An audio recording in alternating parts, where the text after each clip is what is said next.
Welcome back to another episode of The Smylie Show. I am Charlie Hulme, Smylie's producer, co-host. He's, of course, Smylie Kaufman.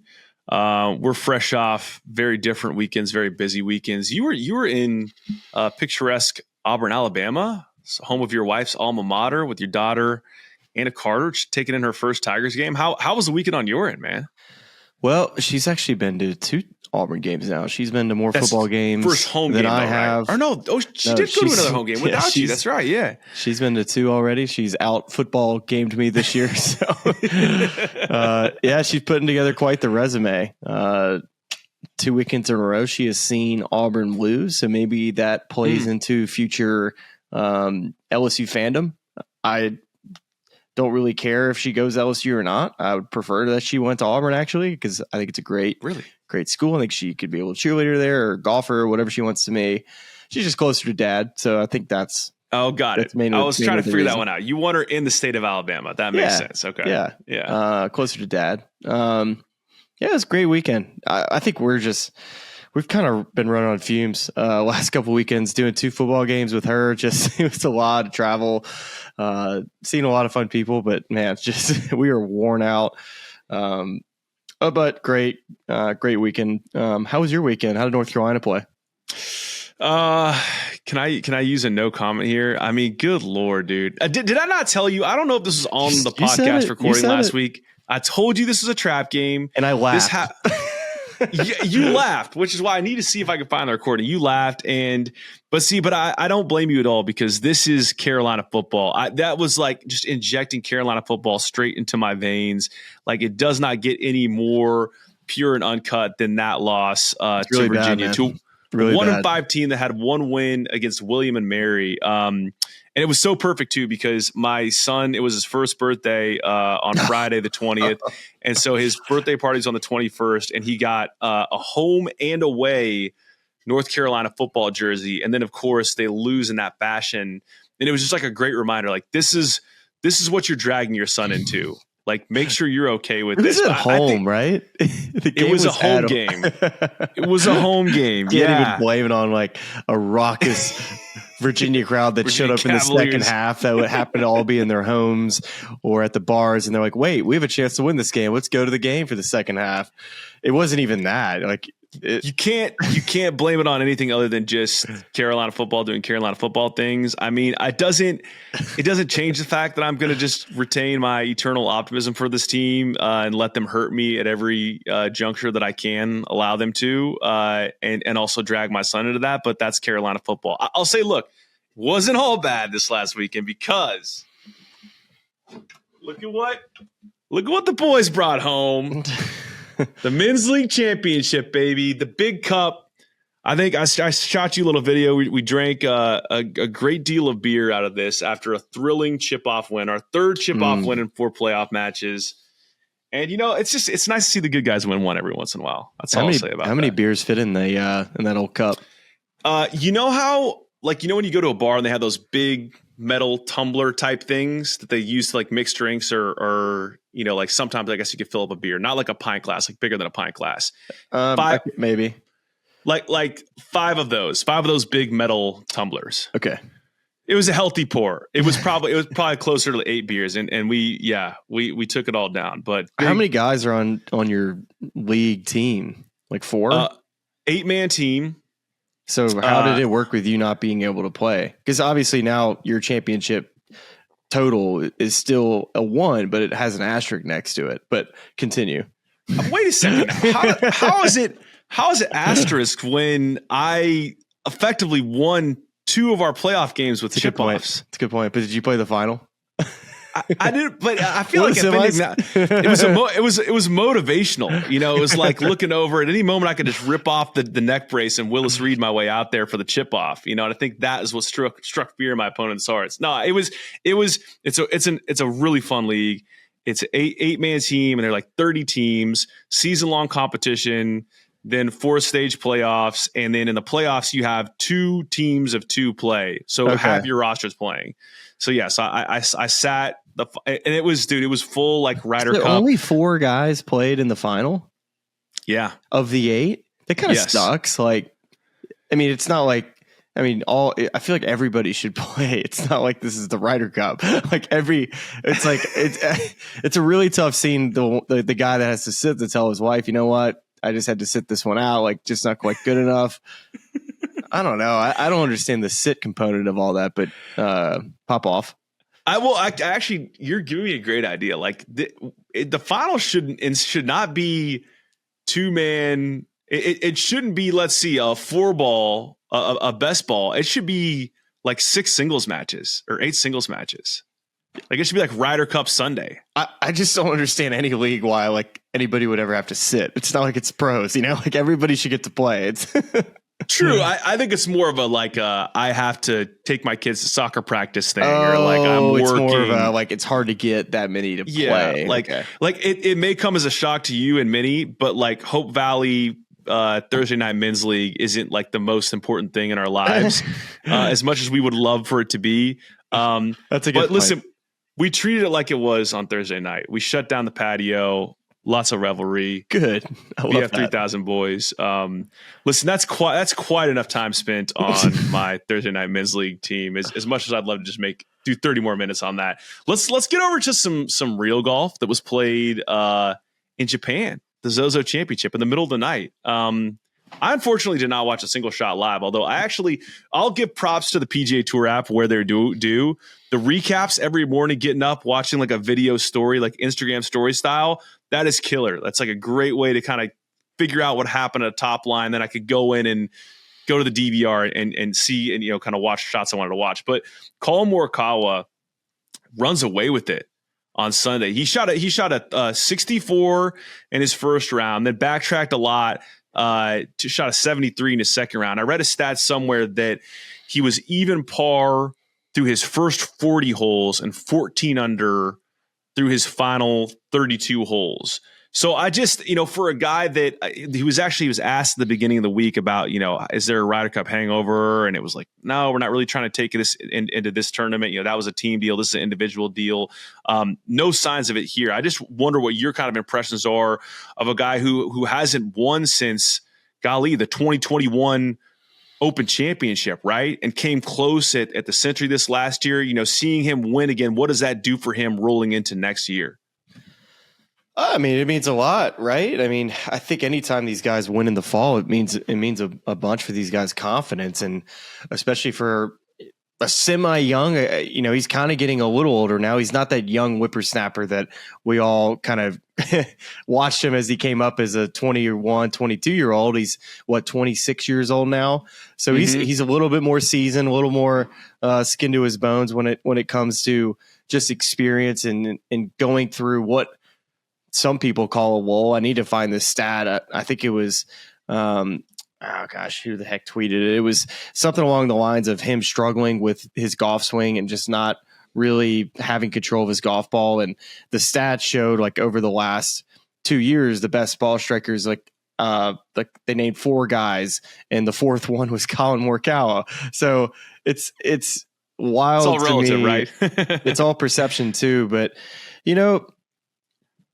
when you're really good at something and you don't do it to the level that you can do it at, it probably does eat away at you. Like Collin Morikawa, from what I've told, just like from his combine testing, I say combine testing, meaning like things he does at TaylorMade with TrackMan, just things that you can test. Collin Morikawa's iron game, his control with his driver, it really is as good as it gets. And I think that's why he's obviously been so dang successful. And he's something he's heavily leaned on. And he's talked about it over the last year, just really not having it. And really over the last summer, I felt like he started kind of getting it back going again. It was him showing up right around when, where Ricky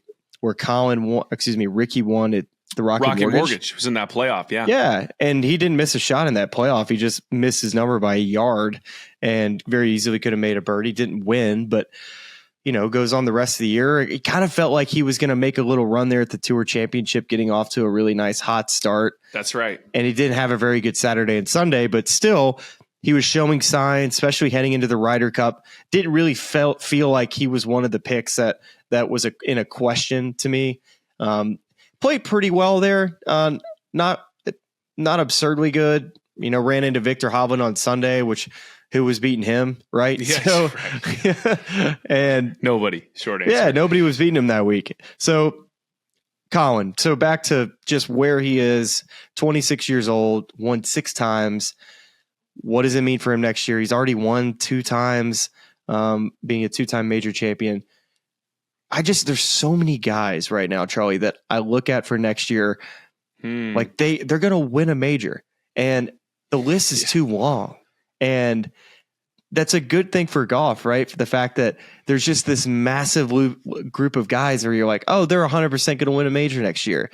And it just goes to show how difficult it is to time up peak golf in major championships to be able to win the most important events, because, Rory McIlroy's had some incredible years that just hasn't been able to get it over the hump as far as just peaking at the right time where everything goes his way. And you got to have a little luck on your side. And sometimes you just don't get that break in a tournament to end up winning. And will Collin win a major next year? I don't know. What do you think? Is he a guy to you that you think is going to win a major next year? I see another group of players that I kind of picked before him, but would it surprise me if he went out and won at Augusta? Absolutely not.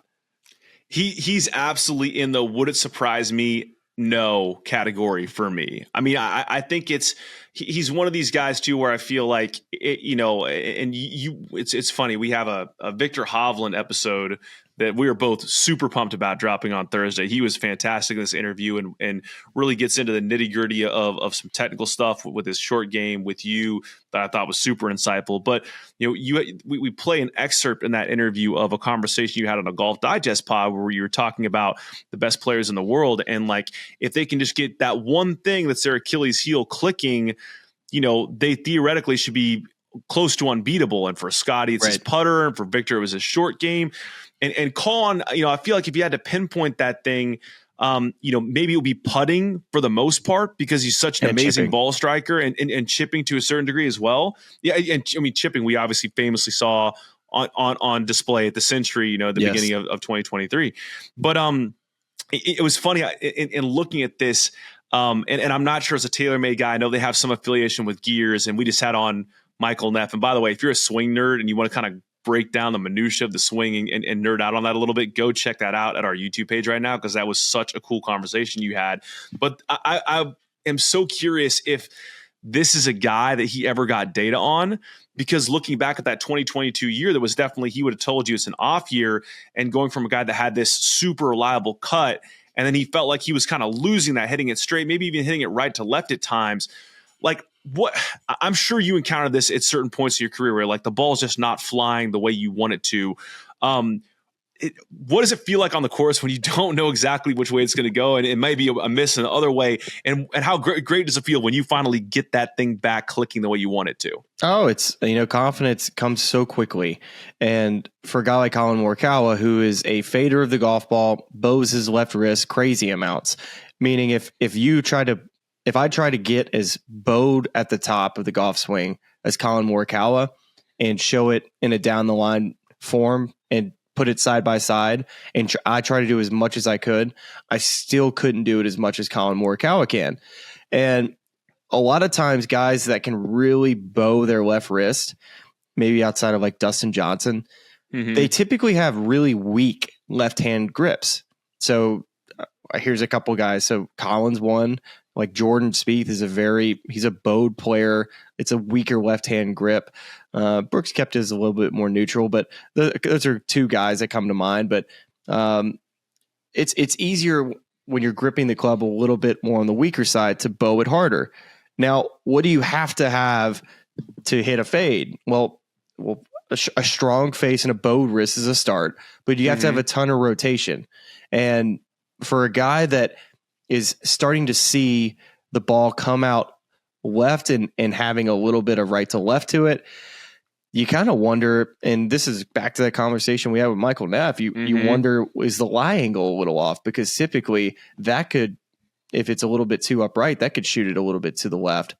So there's all these different factors as a player goes and looks at, and it could be a checklist of things, of technical stuff. It also could be going just like throwing your clubs for Collin, it would be the TaylorMade guys and say, I'm making the exact same golf swing I've always made. What is going on? Like, check everything back to like my old sets. Like, no way this is weighted the same way. Something is wrong because I know I'm swinging great. But like we've seen so many different times, players will just try to dig it out of the dirt. And most of the time that leads to bad habits and injuries. And for maybe someone like Collin, it bled a little bit into his mental game where he lost a little bit of trust. And now a guy that's always on the green putting for birdie is now off the green. And now he's got a good short game. I wouldn't call it necessarily elite. It can get very hot, but his strength is the fact that, when you see Collin Morikawa's name on the leaderboard, that mother is driving the absolute crap out of the golf ball and he's striping his middle to long irons and short irons. It's just a formula that has led to very quick early success. And I've always said, and players before me, veteran players before me have told me this as well, great ball striking lasts on the PGA Tour. It lasts. You can stay out there if you're a good ball striker. If you're not a good ball striker, you can play your way off that tour so quickly. And boy, did I figure that out. Well, it is on that Collin piece and the Michael Neff piece, and it's funny because he looked at your swing. He's like, "Man, you got a lot of good stuff going on here, Smylie." Like, thinking about giving it a second shot. To me, that was so illustrative of how the depth of complexity that exists on the PGA Tour into getting you to the place where you can play top level tour golf and win tournaments. The whole Billy Horschel example of doing this, this oddly bent, lie angle set where you got everything matching a 60-degree 4-iron is just something where the steps that you need to take to get there, and the fact that elite, really, really good instructors are just at a loss on the front end of like, how can I get my guy to a place where he can play better? I feel like I'm doing everything right. And you get to that. I think to me, it's like, man, I just can't even imagine to work through all those things and to play good golf consistently, elite golf consistently. It just gives you more of an appreciation of how incredibly good these guys are. So, I mean, kudos to Collin for getting it back. And I think, it's next year could be a big one for him. Also looking at next year, I want to flip to a guy, T2 on this leaderboard, Eric Cole, guy who is finished 43rd in the season-long standings for the FedEx Cup. So he is qualified for all the signature events. His T2 this week gets him to 50th in the world. So, of course, if he finishes a year at that level, he is qualified for the Masters in 2024. His 4 starts in the fall. He's got a solo 4th at the Fortinet, T35 at the Sanderson Farms, T3 at the Shriners, and T2 at the Zozo. This is a guy you talked about last week. Just he's probably got Rookie of the Year locked up. But I mean, how big is this run for him in terms of building confidence, not only towards that award and getting in the Masters, but like this guy could be we're talking about all these guys who are top of the top tier guys who've been there, who have won majors. There's a whole nother crop of young guys who haven't won yet, who are going to be hungry. We're going to have a chance to make a huge impact on tour next season. I mean, how about this cat, right? Eric Cole. He started out coming out on tour, missed his first 4 cuts. He's like, you know what? Am I good enough? Like, am I good enough to be out here on the PGA Tour? I'm one of the older rookies out here. I think I'm good enough. But am I? I'm starting out in the fall. I'm going against these weak fields, missing, your 4 straight cuts. And then from there, he's only made $5 million. I mean, are you kidding me? A guy that's been on the mini tours forever, Korn Ferry Tour, comes out, misses his first 4 cuts. Now he's going to be Rookie of the Year, potentially played his way into all of the majors for the most part. And it's just made a nice little coin of $5 million. It's just talk about taking advantage of the peak year of when the money just went zoom.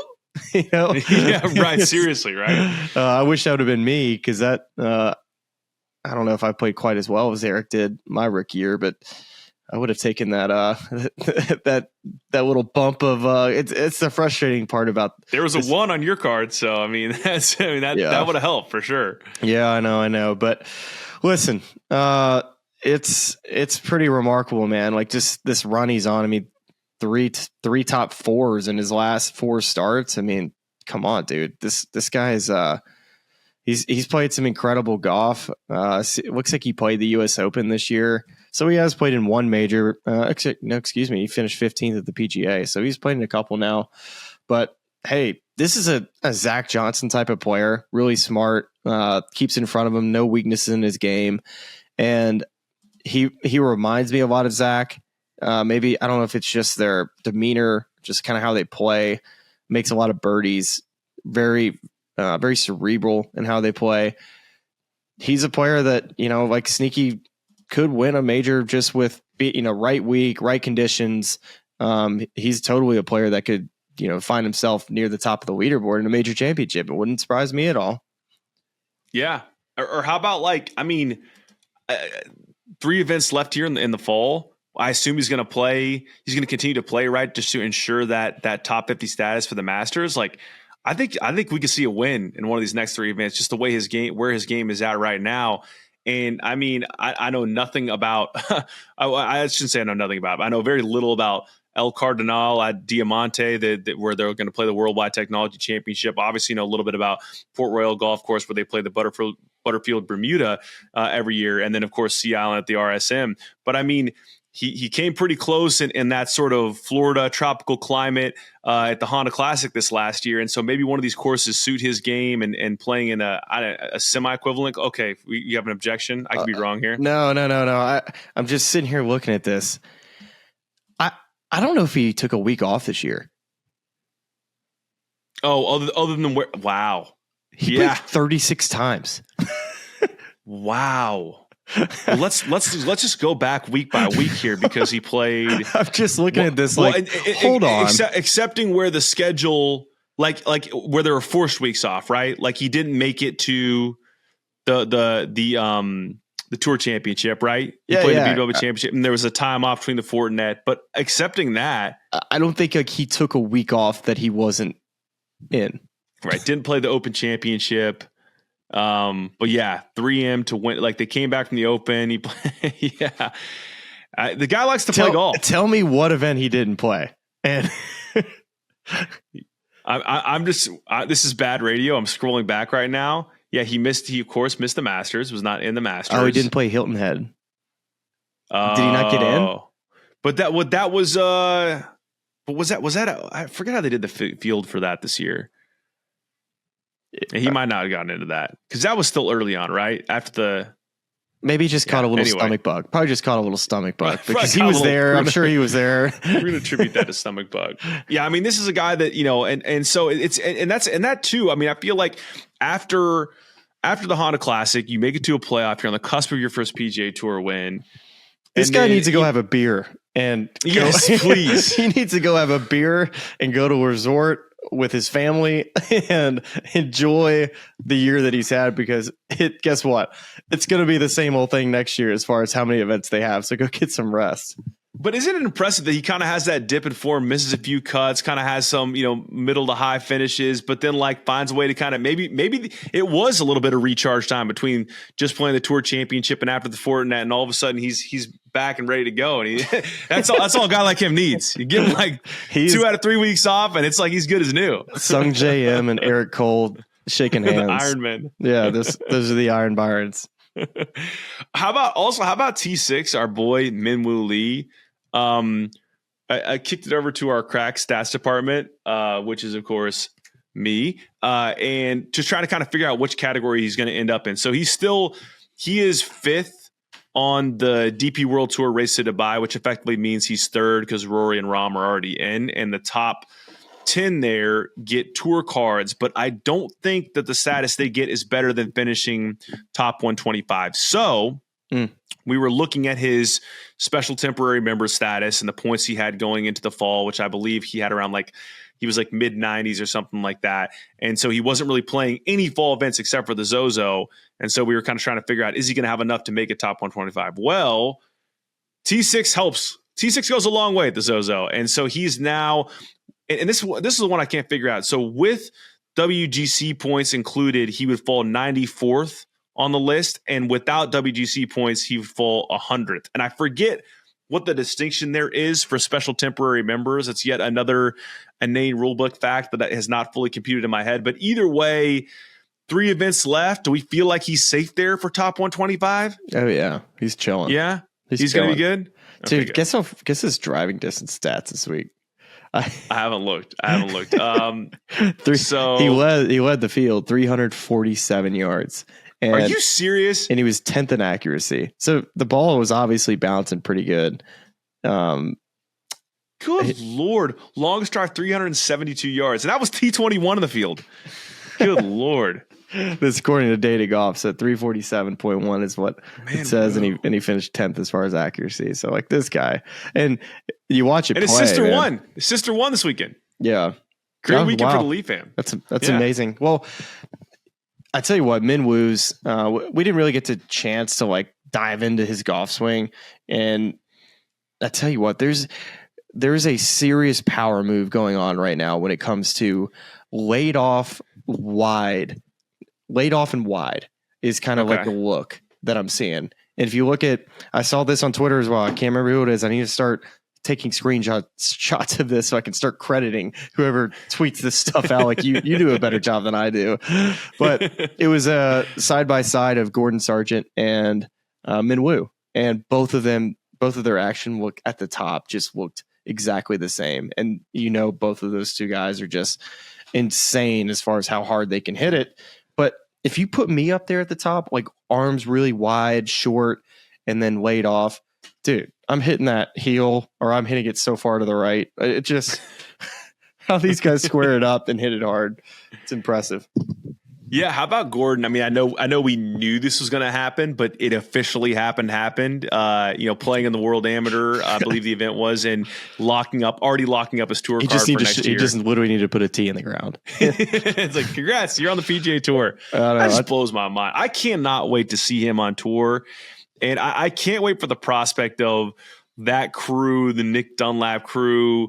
I want to see Minwoo Lee and Gordon Sargent teeing it up against each other in a singles match in the President's Cup. Like that is the one that I want to see. Just two bombers paradise. The next crop, we talk a little bit about it in the interview on Thursday with Victor Hovland, talking about the big three he came out with Collin Morikawa and Matthew Wolff. I think there's a similar big three of crop coming out with Gordon Sargent, Nick Dunlap, and Caleb Surratt. I think all three of those guys are going to be the next great American players that are the young up and comers. So fun to watch these guys play. And it's been really for me to be able to watch these guys at US Juniors and now US Amateurs and now this fast track to the PGA Tour. It's crazy how young they were to how fast they're maturing and how quickly they're finding their footing in the collegiate game and now finding their way in the pro game. So I'm sure we're going to be seeing a little bit more of these guys. I don't know if Gordon's going to go back for his last year. There's talks that he might. I don't know why you would, but it's if Vandy goes out and wins a national championship this year, it's just like what else are you going to accomplish, right? It's just right. Well, I think that's the debate point is like if they don't go win it, could he be enticed to stay in school another year? But he still has it. That's the cool thing about it. It doesn't go away. He doesn't have to turn pro. Right. And he can kick it down the road for sure. Yeah. Yeah. Which I think if you ask 99% of the people listening right now, it's like, hey, you got a PGA Tour card and you're finishing your college career in the spring. Are you going to go back for your senior year? Just kind of, you're going to go pimp out your PGA Tour card at the bars, or are you going to go out and try to make millions of dollars? And I think most of the listeners would be like, you know what? I see a window of opportunity there, but I probably should. Nashville, Tennessee. Come on now. Probably should go take my talents and make some money. But boy, that would be enticing to be a young guy with a PGA Tour card. That is a good piece. That's a good argument for staying in school. Either way, such a cool accomplishment for him. But I wonder, I think Nick Dunlap was either 2 or 3 on that list. He's another guy that with some good play, and if he moves up the rankings, could be a guy that gets it done early. Winning the USAM is huge for that. It's really the only way to get this accelerated PGA Tour U thing is to do what Gordon did, which is just completely dominate every single week you play. Or win the US Amateur, because that just bumps you and gets you all of these little things like playing in the Walker Cup and then playing in this team competition in Dubai. It just helps you accumulate those points that you have to get. And then if Nick Dunlap was to go and win the national championship this year, now it's like, wow, he's fast tracked this thing. He could be there just as fast as Gordon. So he's the next one we're looking out for. And same with Caleb Surratt at Tennessee. He's an absolute stud. Yeah, without a doubt.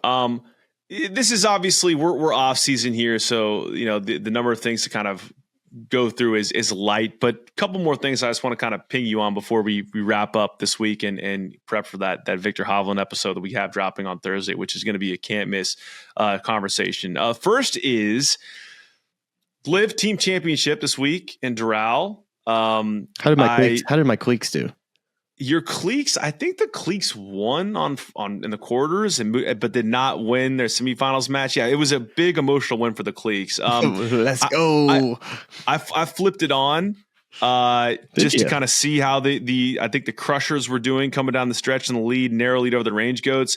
And then with 2 holes left, the CW affiliate in Durham, North Carolina flipped over to reruns of Modern Family. So I don't know how to feel about that. I was really locked in some LIV Golf, and I didn't get to see the end of it. So I don't know who to talk to about that.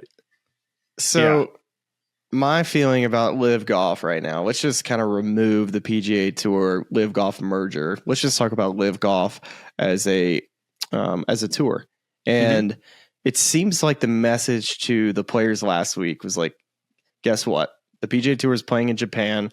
Let's dominate in the press room. And let's just try to create as much buzz as we possibly can to try to like make it sound like we are a real thing. And all these social, like these LIV, like these huge LIV social accounts, they're the ones that it seems like they're getting paid under the rug just to make it this like unreal, beautiful, unreal tour that they're just kind of making it sound like it is, which maybe it is. I've never been to one, haven't really watched it. I keep up with it just to see who's playing well. That's about it. I can't tell you if it's a compelling product. I know some people have watched. I just haven't been busy watching the tour and keeping up with that. It's hard to keep up with multiple tours, especially when you don't really understand how the finale concept works. I'm sitting here looking at it looks like 4 teams made it and they just did a 1-round competition. This really confused me. Admittedly, as someone who's not watched a lot of LIV Golf this year, the top 4 teams in the standings got a bye to the semifinals. So the first 8 teams played on Friday, and then so then 4 teams get knocked out, right? They lose their quarterfinals match. So the 4 teams that won on Friday advance to the semifinals on Saturday, right? So in the top 4 seeds are now playing against the 4 that advance in the semifinals. And then, then the 4, whoever wins those matches, those 4. So now we're on Sunday. So it's not just those 4 teams playing on Sunday. It is the 4 top teams who advance playing in their own little group on Sunday for spots 1 through 4. And then the 4 teams that lost in the semifinals are playing in their little tier for spots 5 through 8. And then the guys who lost on Friday, who took a day off to drink some beer and hang out on Saturday, have to come back and play Sunday. No, they didn't. For spots 9 through 12, which I don't get that. And I guess if I don't know what the payouts are per team. I don't know if it goes all the way down to 12. Like, I don't know where the cutoff is, but maybe the money's so compelling at each level. They're like, hey, yeah, it actually matters. We need you guys to come back and play. But it just, I'm not going to sit here and yuck other people's yums. If you like to watch LIV Golf, I'm really glad that you have a golf product that you enjoy consuming. And I hope that that's for you.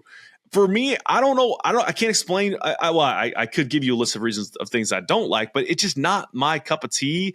And I think that they don't do themselves a ton of favors in making it less hokey. To me, if they put together a really serious golf competitive product, like I was saying this to my dad this weekend, like, can you imagine if they just signed up 24 guys, it paid them big money. You're our stud guys, right? You comprise players 1 and 2 on each roster. And then every week, and they kept the prize money the same, $5 million for the winner, for the individual winner, and whatever for the team. And every week they had a open qualifier, Monday qualifier, however you want to define the criteria. and you just get 24, any random people can just play their way into this tournament to fill out the back half of a roster, and they have a chance of winning $5 million. Okay, sign me up for that. Yeah, that is compelling. That would make a lot of golfers go broke. That's a gambler's fallacy trying to chase that money. You know, no player would ever quit. They're like, I have to keep trying because every week if I qualify, I can make $5 million. You're gonna make these players go broke. I'll tell you what. I mean, I know LIV Golf in itself. A lot of people don't like the product. They don't like the concept, but still. I mean, just the names. I still go back and look at their names. They have so many good players, and that's the frustrating thing about all this. And the golf fan really is the one that loses in all of this. And you know, it's going to suck that some players who I feel like should be at major championships won't be there. Now, I'm not advocating that all these players should be getting world ranking points. I don't know. If they should or shouldn't be, it's not really my case to make here. What I am saying is I don't want the majors just to turn into the PGA Tour majors, because I do want all the best players playing there, and we're going to have some players phasing out. Now some of them, granted, it's past their time. They're not going to be competing in major championships, but I do think about the young guys. I mean, Taylor Gooch absolutely dominated the LIV Golf Tour this year. He's a guy that I want to see playing in all the major championships. But I mean, there is they knew what they were doing when they left. So it's not a situation where I'm not going to be barking on Twitter, like clamoring and yelling from the rooftops that Taylor Gooch must be in all the majors. Like we kind of knew that he needed to play well in the majors this year to make it to where he can be in the majors next year, because it didn't matter how well he played on the LIV Golf Tour and made all this money. That there's a good chance that we weren't going to see him next year at the majors. And same goes for other players like Joaquin Niemann. Eventually, like he's a guy, I don't know if we're going to see him in any majors this year. Dude, he was the next dude. Like when he finished up the Genesis, when he finished up at LA, when you win that event, man, that like puts you on a different ship than everybody else. When you win at Riviera in a small field, beat Cam Young that week coming down the wire. Yeah. I'm looking at who's Abraham Answer. He was a player that at the year he had going into the President's Cup, and what I felt like his trajectory was. I mean, he was a player to me that I thought could easily be a top 10 player in the world if he stayed on that same trajectory. And now it's just, Cam Smith, we could be talking about him like we talk about Rory, Scotty, and Rahm and 100%. Victor every week, because he is that good. And same with Brooks Koepka. But I mean, the Brooks thing doesn't surprise me at all, because really, when did it ever look like he really cared about the PGA Tour? And so this was the biggest winner in this is Brooks, because he did not care about how he played in any PGA Tour event except for a couple of them. Any ones that felt like major championships to him and that he could really sink his teeth into, then he would care. But and then just lastly, the last guy I want to talk about is Bryson, right? He would be the other player that I could have seen been a really big help to the U.S. Ryder Cup team, just from what I've seen from him this year. Really, with his experience, the element of his driving distance that he would have maybe brought to that team. But then you look at the team chemistry box, and so he might check some golf boxes off, but you can kind of like put the none of the above option in the team chemistry room with that guy. And I like Bryson. I get along with Bryson. Him and I have never had an issue.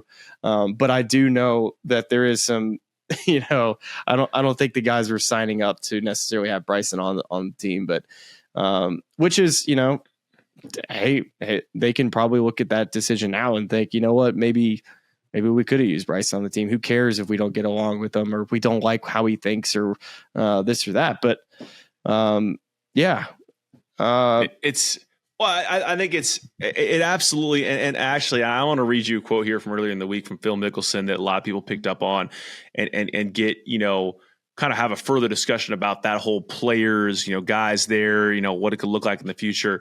I will first say something nice about LIV Golf on the topic of Bryson. Great TIO policy. drivable par 4 today. I'm not sure what hole it was. He kind of like hooked it left of the green, left of some grandstands. It must have hit a car path or something, kicked and went like way, way, way gone. And instead of taking relief wherever you could have taken of it, he hit a 109-yard wedge over the top of a grandstand while people were like walking on the path behind the grandstand. Like no one was stopped, just like music still playing, keeping it rolling.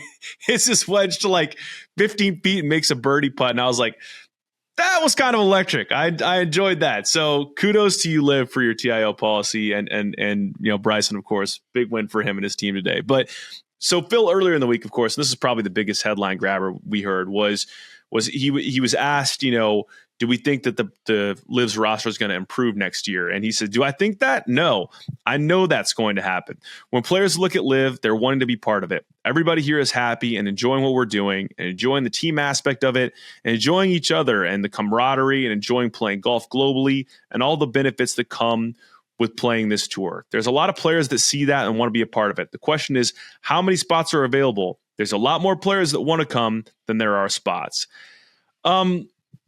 Dude. I mean, what? Just your thoughts. I mean, heck yeah. It sounds awesome. Like playing for that much money and team concept. I think it's sick. I mean, who would want to play in that? But it's fantasy land, Charlie. It's not professional sports. I mean, it's when I'm out there watching guys grinding and just it means so much because their job is on the line every single week. And it's not easy to keep your job out there on the PGA Tour.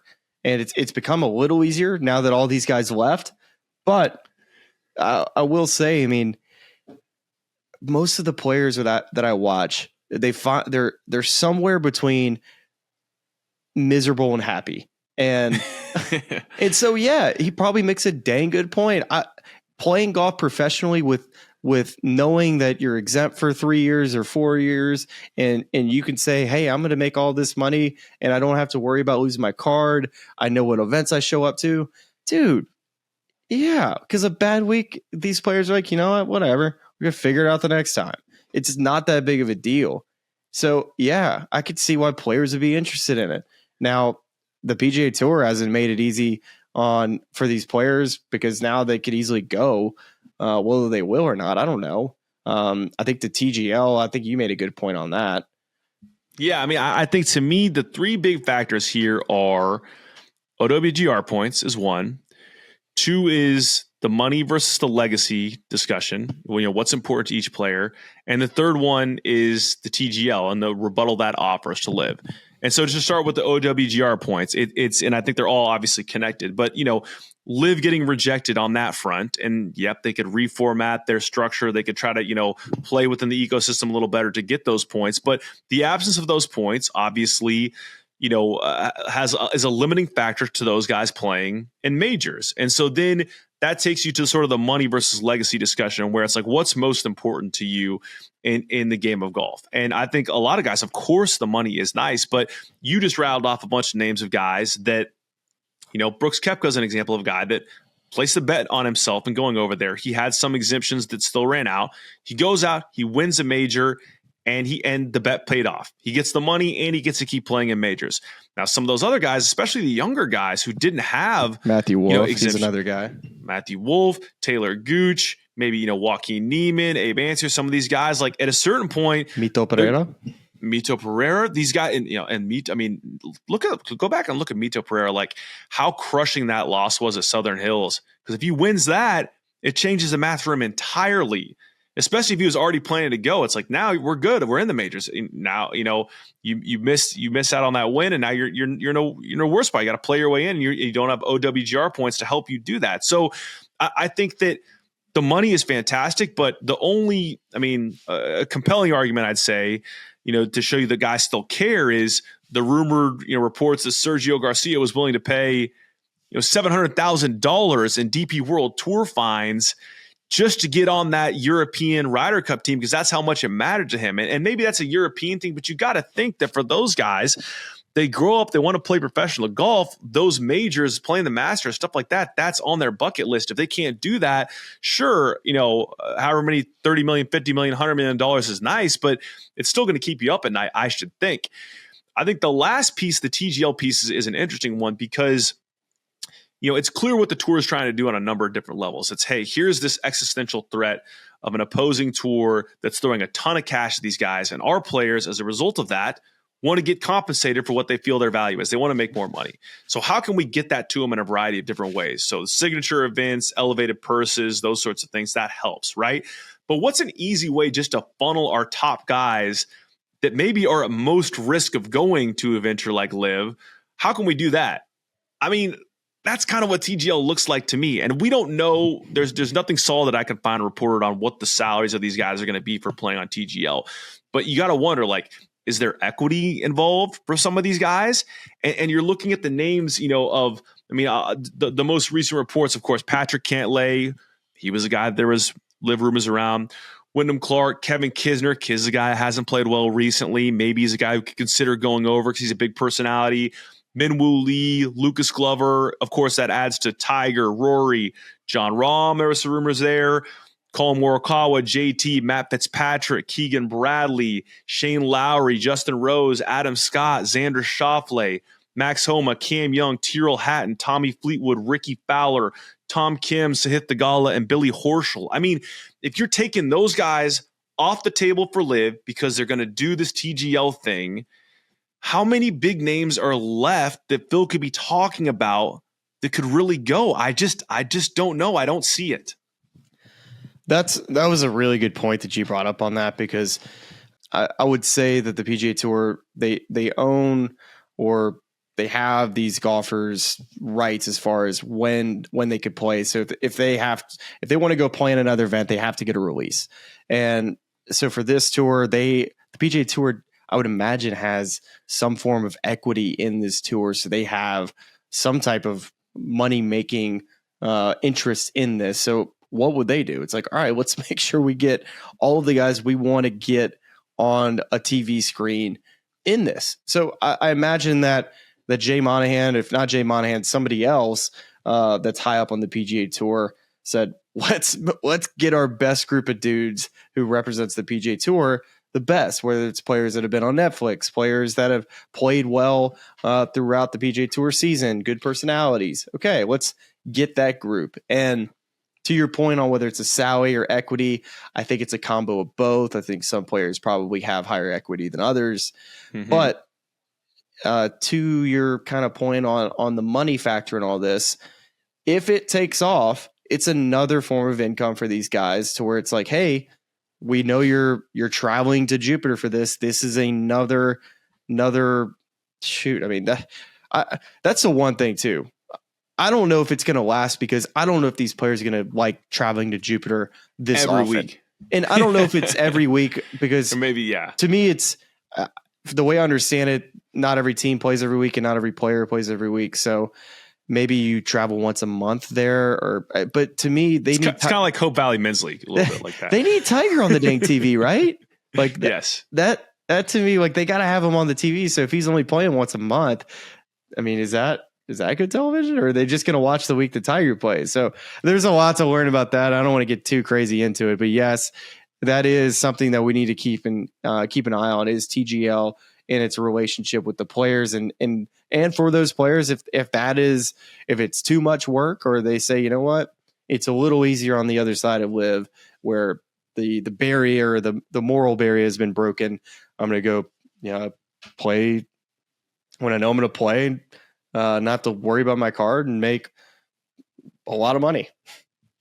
Totally. I think that's exactly the math equation you're laying out there is in my mind exactly what it is. It's like what number do I need to get to feel like I'm not getting shortchanged by not going to LIV, but that also helps me retain all the privileges and check all the boxes on the goals I want to achieve in the game of golf, such as playing in the Masters, playing in all, and the other three majors, playing the Players Championship, or playing in any of these marquee, the Genesis, Arnold Palmer, like just anything that's like PGA Tour legacy. Like what are all the things I grew up wanting to do, and can I make enough money in this ecosystem where I'm satisfied, I'm happy, but I'm not foregoing all that? And I think that TGL is one way to get a lot of guys that maybe could go to that number in some way, shape, or form, whether it's now in terms of a salary or equity long term as this thing sort of builds out. So it's intriguing. And I just look like,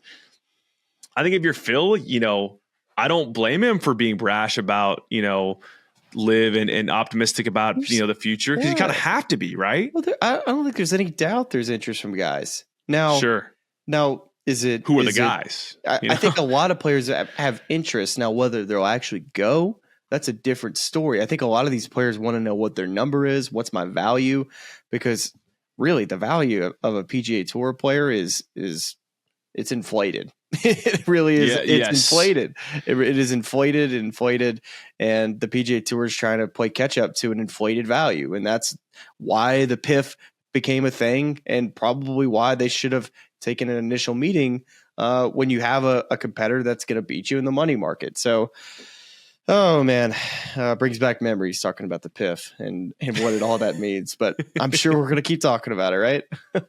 Yeah, I'm not an economics guy. As much as I'd love to sit here and talk to you about the bubble that the PIF money's created, I'm probably going to get all of the facts wrong. So we'll leave it there this week on LIV, and congrats, of course, to the Crushers.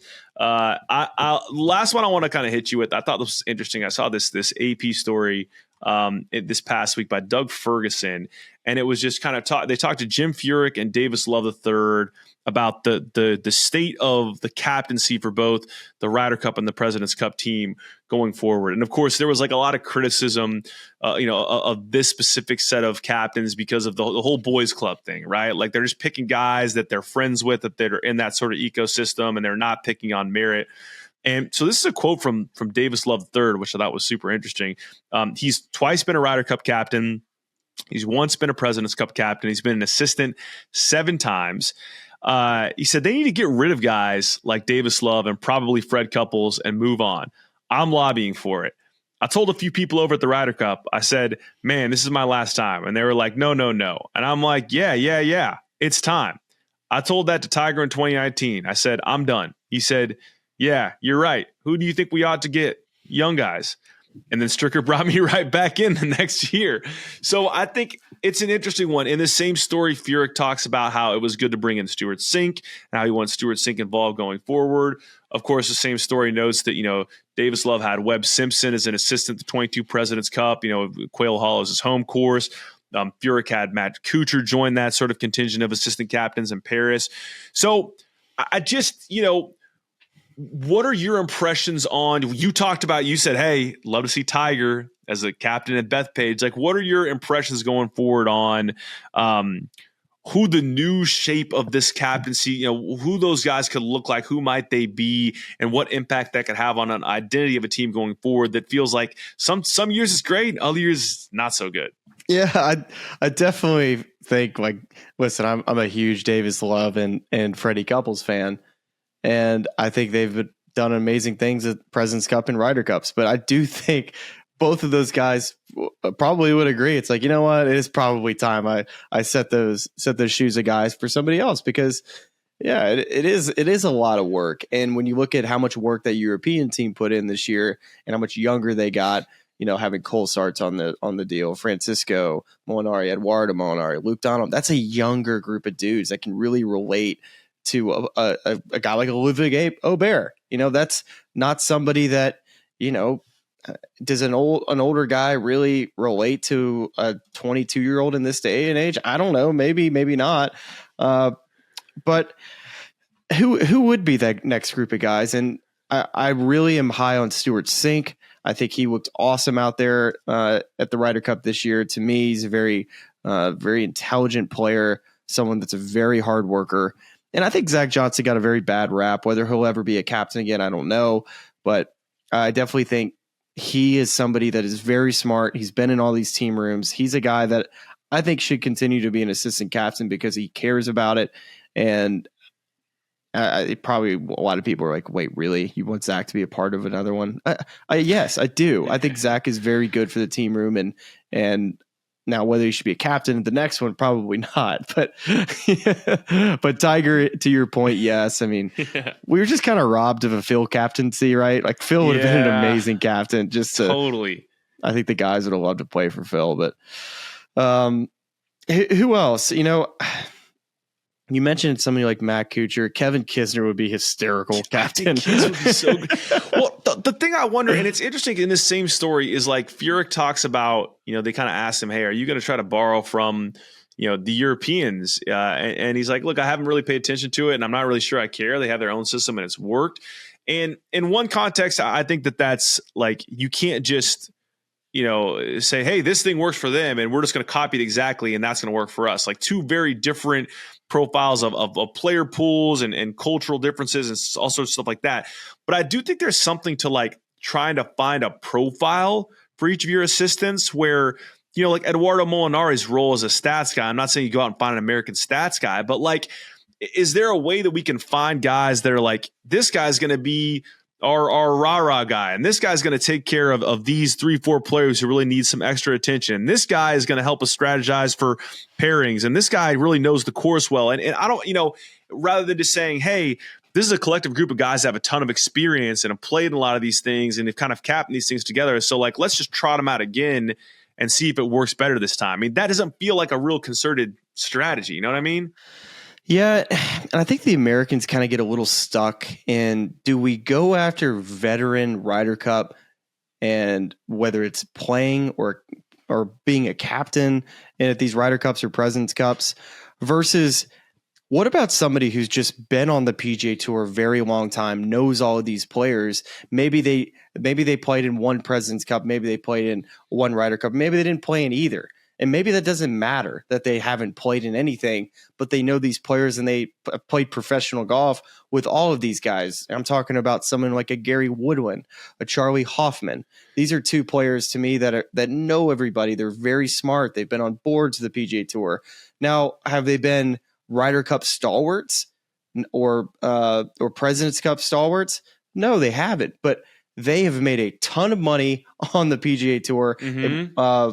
Charlie, it seemed like, was leading the Masters every year on Thursday or Friday. Gary Woodland's won a U.S. Open. He's been on teams, but that's kind of the next group of guys that come to mind of hey, I would trust a Gary Woodland or Charlie Hoffman to be able to relate to a Gordon Sargent, somebody very young, and that's kind of the next group that you're going to be looking at targeting, the Matt Kuchar age and those type of guys.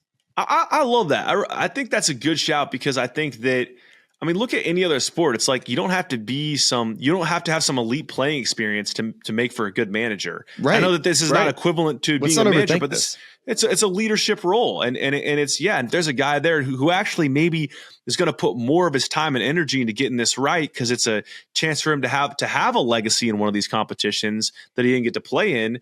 Maybe that's more of an incentive to do a good job. So, all very interesting fodder. We've even like Billy Horschel, he'd be great. That's a guy who would bleed red, white, and blue. Would just love to be out there, or even like a guy like, I mean, how about like when Keegan Bradley is kind of on the backside of his playing career? I know he's still playing a lot now, but like when he's kind of out of contention as a player, that's a guy that cares about this. I mean, I know we're kind of getting down the road, and maybe that's the issue we're having right now is we're having trouble finding guys in that like Ryan Champions Palmer. Tour to almost Champion Tour range. Ryan Palmer's another great shout. Yeah, Ryan Palmer's another guy. I mean, there's plenty of guys that would really sink their teeth into this, similar to how the Europeans have done it. Jimmy Walker's another player, tons of experience, won major championships, knows all these guys. I think we've made this profile that you have to like Steve. The guys I'm referring to, like Jim Furyk, Steve Stricker, Davis Love. I mean, these are Freddie Couples, like all of those dudes. I mean, they were the best, like these were totally not the guys that helped shape the PGA Tour, the best players. And that was for the most part, was a formula that worked at home, but I don't know. I do think that too often in the Ryder Cup and the President's Cup, that players get skipped over. And I think more players should have the opportunity to be a part of these teams, and with more diverse captains of like some of the players that we named. Now, would they be the most popular picks, and would Twitter think they're the right guy? Probably not, but I think all of these guys know him and they respect him, and they would probably think they do a good job. So I don't know. Yeah, no, it's definitely, I think that's an approach that I'll be curious to see, who the next new captain who he decides to bring on. If that's a Tiger and he's willing to be, I mean, no one better suited to it than a guy like Tiger who can make some bold choices and people say, okay, I'll do it because it's Tiger, or I'll go along with that, even though it seems odd to me because it's Tiger. So I got one more name. Hit me. Brant Snedeker. He's one more name too. That's a great call too. Like I just named 5 or 6 dudes that I think would be. Now, some of them maybe not captains. Maybe some of those guys should be assistant captains. But I think Brant Snedeker 100% be a captain. He's very well respected. He's very very strong with his words. Very opinionated. Someone that would do very well in front of a mic, especially with all the pressure on him. I think he would do. What was that? Was that the Michael Kim interview when you were telling the story about the meeting that both of you were in with Brant Snedeker? My first players meeting at Torrey.